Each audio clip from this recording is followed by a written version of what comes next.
আসসালামু আলাইকুম প্রিয় দর্শকবৃন্দ, আজ আমি আপনাদের শোনাতে চলেছি হযরত মূসা আলাইহিস সালামের মৃত্যুর ঘটনা। হযরত মূসা আলাইহিস সালামের মৃত্যুর সময় কি ঘটেছিল তা সম্পূর্ণ বিস্তারিত আপনাদের সামনে আমি আলোচনা করার চেষ্টা করব ইনশাআল্লাহ। হযরত মূসা আলাইহিস সালামের মৃত্যুর ঘটনাটি ইসলামিক বর্ণনায় একটি অত্যন্ত গুরুত্বপূর্ণ শিক্ষামূলক ঘটনা হিসেবে উঠে এসেছে। হযরত মূসা আলাইহিস সালাম ছিলেন একজন মহান নবী, যিনি আল্লাহর পক্ষ থেকে প্রেরিত হন এবং তিনি ছিলেন ইসলামের প্রধান নবীদের অন্যতম নবী। একদিন আল্লাহ তাআলা মৃত্যুর ফেরেশতা আজরাইল অর্থাৎ মালাকুল মউতকে হযরত মূসা আলাইহিস সালামের কাছে পাঠান তার আত্মা গ্রহণ করার জন্য। তবে হযরত মূসা আলাইহিস সালাম প্রথমে প্রতিক্রিয়া ছিল অনেকটাই ব্যতিক্রম। হাদিসে উল্লেখ করানো রয়েছে যে মৃত্যুর ফেরেশতা তার কাছে আসেন এবং হযরত মূসা আলাইহিস সালাম অবাক হয়ে জিজ্ঞাসা করেন যে তিনি কারা এবং কেন এসেছেন। আজরাইল আলাইহিস সালাম বলেন তিনি মৃত্যুর ফেরেশতা এবং তিনি মূসা আলাইহিস সালামের আত্মা গ্রহণ করার জন্য এসেছেন।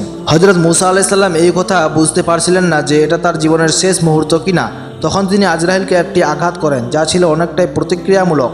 এই আঘাতের ফলে ফেরেশতা আজরাইলের একটি চোখ নষ্ট হয়ে যায়। যদিও ফেরেশতা নূরের তৈরি, কিন্তু হযরত মূসা আলাইহিস সালাম ছিলেন আল্লাহর একজন প্রিয় নবী এবং তার আঘাতের মাধ্যমে একটি বিশেষ মেসেজ প্রদান করা হয়। আঘাত পাওয়ার পর ফেরেশতা আজরাইল আল্লাহর কাছে ফিরে যান এবং হযরত মূসা আলাইহিস সালামের প্রতিক্রিয়ার কথা জানান। আল্লাহ তাআলা তাকে পুনরায় হযরত মূসা আলাইহিস সালামের কাছে পাঠান এবং আল্লাহ তাআলা মূসা আলাইহিস সালামকে একটি বার্তা দেন। মূসা আলাইহিস সালামকে বললেন, তুমি যদি আরও কিছুদিন বাঁচতে চাও তবে তুমি একটি গরুর পিঠে হাত রাখো, তোমার হাতে যতগুলি চুল আসবে তত বছর তুমি বেঁচে থাকবে। এটি ছিল একটি প্রতীকী উপমা যা বোঝাতে চাচ্ছিলেন যে পৃথিবীর জীবন কতটা অস্থায়ী এবং মৃত্যুর সময় অবধারিত। হযরত মূসা আলাইহিস সালাম তখন আল্লাহর কাছে প্রশ্ন করেন, এরপর কি হবে? আল্লাহ উত্তর দেন, তারপর তোমাকে অবশ্যই মৃত্যুবরণ করতে হবে। তখন মূসা আলাইহিস সালাম আল্লাহর নির্ধারিত মৃত্যুকে মেনে নেন এবং বলেন, তাহলে এখনই আমাকে মৃত্যুবরণ করতে দিন। হযরত মূসা আলাইহিস সালাম মৃত্যুর আগে আল্লাহ তাআলার কাছে একটি বিশেষ ইচ্ছা প্রকাশ করেন। তিনি চান যে তাকে পবিত্র ভূমি বাইতুল মুকদ্দিসের কাছাকাছি দাফন করা হোক, কিন্তু তিনি বলেন যে এত কাছে নয়, বরং আমি পবিত্র ভূমির ভেতরে প্রবেশ করি, বরং এর থেকে কিছু দূরে যেন আমার দাফন হয়। হাদিসে এসেছে মূসা আলাইহিস সালামের ইচ্ছা অনুযায়ী তাকে বাইতুল মুকদ্দিসের কাছাকাছি দাফন করা হয়, তবে পবিত্র ভূমির বাইরে।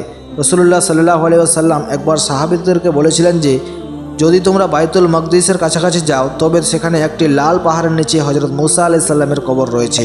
এই গল্প থেকে আমরা এই শিক্ষা পাই যে পৃথিবীর যে কোনো জীবের মৃত্যুকে এড়ানো সম্ভব নয়, নবী হোক বা সাধারণ মানুষ। আল্লাহ তাআলার নির্দেশে নির্ধারিত সময়ে মৃত্যুর ফেরেশতা এসে আত্মা গ্রহণ করবেন। মূসা আলাইহিস সালামের মতো একজন মহান নবীও মৃত্যুর সময় আল্লাহর সিদ্ধান্তকে সম্পূর্ণভাবে মেনে নিয়েছিলেন। এটি আমাদের শেখায় যে আল্লাহর প্রতিটি সিদ্ধান্তে সন্তুষ্ট থাকা উচিত এবং তার উপর সম্পূর্ণ আস্থা রাখতে হবে। হযরত মূসা আলাইহিস সালাম যখন আর কিছুদিন বেঁচে থাকার সুযোগ দেওয়া হয়েছিল তখন তিনি প্রত্যাখ্যান করেছিলেন। তিনি বুঝেছিলেন যে দুনিয়ার জীবন অস্থায়ী এবং আখিরাতের জীবন চিরস্থায়ী। মুসলমানদের জন্য এই উপলব্ধি থাকা অত্যন্ত জরুরি যে আখিরাতের জন্য প্রস্তুতি গ্রহণ করা উচিত এবং দুনিয়ার মোহে পড়া উচিত নয়। হযরত মূসা আলাইহিস সালামের আজরাইলকে আঘাত করা এবং ফেরেশতার চোখ নষ্ট হয়ে যাওয়া এটাই প্রমাণ করে যে নবীগণ আল্লাহর বিশেষ বান্দা এবং তাদের মর্যাদা খুবই উচ্চ। আল্লাহ তার প্রতি বিশেষ রহমত ও ক্ষমতা দান করেন। হযরত মূসা আলাইহিস সালামের মৃত্যুর ঘটনা ইসলামিক ইতিহাসে অত্যন্ত গুরুত্বপূর্ণ বিষয়।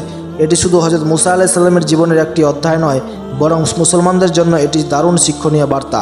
দুনিয়ার জীবনের সংক্ষিপ্ততা, মৃত্যুর অবধারিতা এবং আখিরাতের প্রতি বিশ্বাস স্থাপন করা এই ঘটনার মাধ্যমে সুস্পষ্টভাবে ফুটিয়ে তোলা হয়েছে। তো বন্ধুরা, আজকের এই ভিডিওটি আপনাদের কেমন লেগেছে অবশ্যই কমেন্ট করে জানাবেন। ভিডিওটি যদি আপনাদের ভালো লেগে থাকে তাহলে ভিডিওটিতে অবশ্যই একটি লাইক দেবেন, আর আপনারা যদি এই চ্যানেলে নতুন এসে থাকেন তাহলে চ্যানেলটিকে অবশ্যই সাবস্ক্রাইব করবেন। আসসালামু আলাইকুম ওয়া রাহমাতুল্লাহ।